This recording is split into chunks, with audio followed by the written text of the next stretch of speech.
Bonjour à tous et bienvenue dans cette vidéo dans laquelle on va analyser Perry Goodwin, l'adversaire de notre ami Morgan Charrière qui combat ce week-end pour la ceinture vacante featherweight du Cage Warriors. Enfin, bien trop souvent en MMA, on se fie uniquement au palmarès pour évaluer le niveau d'un combattant.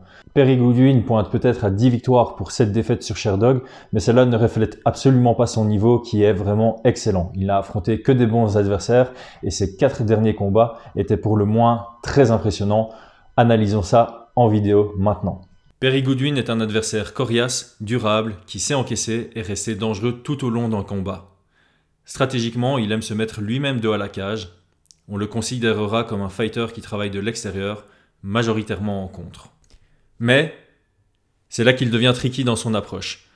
Bien qu'il cherche généralement le contre, cela lui arrive relativement souvent d'engager en blitz, et il est très dangereux et efficace dans ces situations qui prennent souvent l'adversaire au dépourvu. Les erreurs à ne pas faire sont de ne pas perdre patience et surengager sur ses frappes, ni s'ouvrir dans ses combos lorsqu'il est entre guillemets inactif et dos à la cage. C'est à ce moment-là qu'il trouve ses ouvertures en contre, principalement avec son superbe crochet avant. Aussi, il ne faut pas se laisser endormir par son inactivité ponctuelle, il faut toujours être prêt à désengager ou contrer lorsqu'il décide de passer à l'offensive.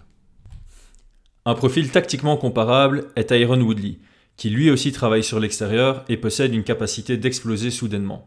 Un travail patient et calculateur sera percutant face à ce type de profil. Travailler proprement et choisir ses attaques est l'approche intelligente. Ce game plan a été utilisé par Rory McDonald face à Tyron Woodley et par Steve Mabel contre Perry Goodwin qui le cadrait très bien sans trop s'ouvrir. J'aurais cependant aimé le voir feinter plus souvent pour laisser Perry contrer dans le vent afin de le frustrer et le fatiguer, voire même chercher à contrer son contre. Perry Goodwin a de bons low kicks, mais il est également sujet au low kick. Vraiment sujet au low kick. Le jab est une arme qui passe très bien, soit en l'initiant et en gardant la main droite haute pour bloquer son check hook, soit en contre sur ses propres attaques. Cela l'a surpris plus d'une fois. Se mettant lui-même dos à la cage, il est possible de casser la distance et venir travailler au grind, le bloquer à la cage et le claquer au sol. Morgan étant un athlète très physique, il pourrait jouer cette carte également. J'espère que cette analyse vous a plu.